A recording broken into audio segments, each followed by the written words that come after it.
Zo vriendje, hier best wel eens voor gekomen.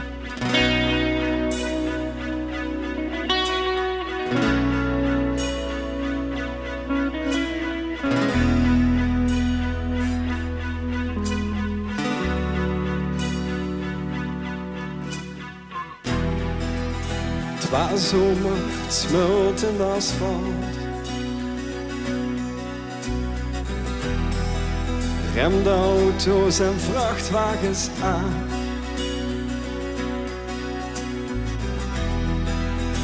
En ik dacht hij zich daar nu aan vasthoudt. Werd er vasthouden, is het misschien niet gebeurd. Geen gezette bericht, geen graag. Het was zomer en schatten van kinderen.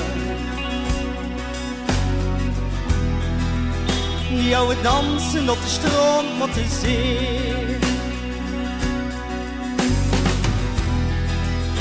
Maar sloom dacht de stad en de windje.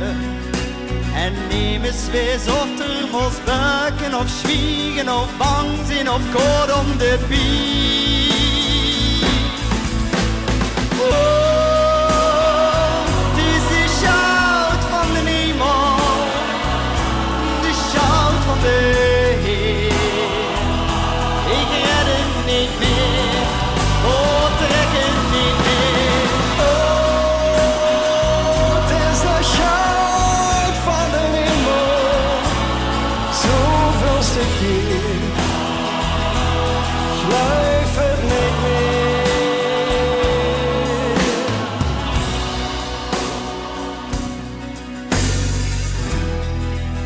Dit was warm en niet te doorgronden. Wie simpel dat alles ook waar. Wat werd de champie de vrede van Zeun en wimpelt alle bezwaren toch aan. Is er immers? Hallo? Nee, immers helaas.